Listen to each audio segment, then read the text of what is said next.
Assalamualaikum warahmatullahi wabarakatuh. Perkenalkan, nama saya Nahar Adiasa Miftahul Uyun, AMD.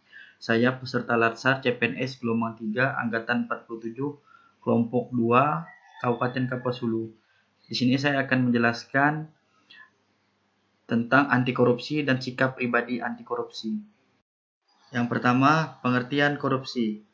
Korupsi adalah penyelewengan atau penyalahgunaan uang negara untuk keuntungan pribadi atau orang lain.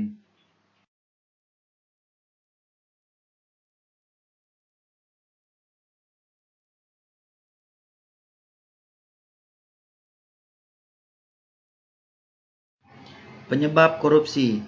Yang pertama, sifat tamak dan tidak pernah puas. Yang kedua, moral yang lemah menghadapi cobaan. Yang ketiga, gaya hidup yang konsumtif. Yang keempat, aspek politis. Yang kelima, aspek organisasi. Yang keenam, aspek ekonomi. 7. Tindak pidana korupsi. Menurut Undang-Undang Dasar Nomor 20 Tahun 2001. Yang pertama, gratifikasi. Yang kedua, pemerasan. Yang ketiga, perbuatan curang. Yang keempat, benturan kepentingan dalam pengadaan. Yang kelima, merugikan keuangan negara. Yang keenam, suap menyuap. Yang ketujuh, kegelapan dalam jabatan. Selanjutnya, saya akan menjelaskan tentang sikap anti korupsi. Pengertian anti korupsi. Anti korupsi merupakan kebijakan untuk mencegah dan menghilangkan peluang bagi berkembangnya korupsi. Pencegahan yang dimaksud adalah bagaimana meningkatkan kesadaran individu untuk tidak melakukan korupsi dan bagaimana menyelamatkan uang dan aset negara. Prinsip-prinsip anti korupsi.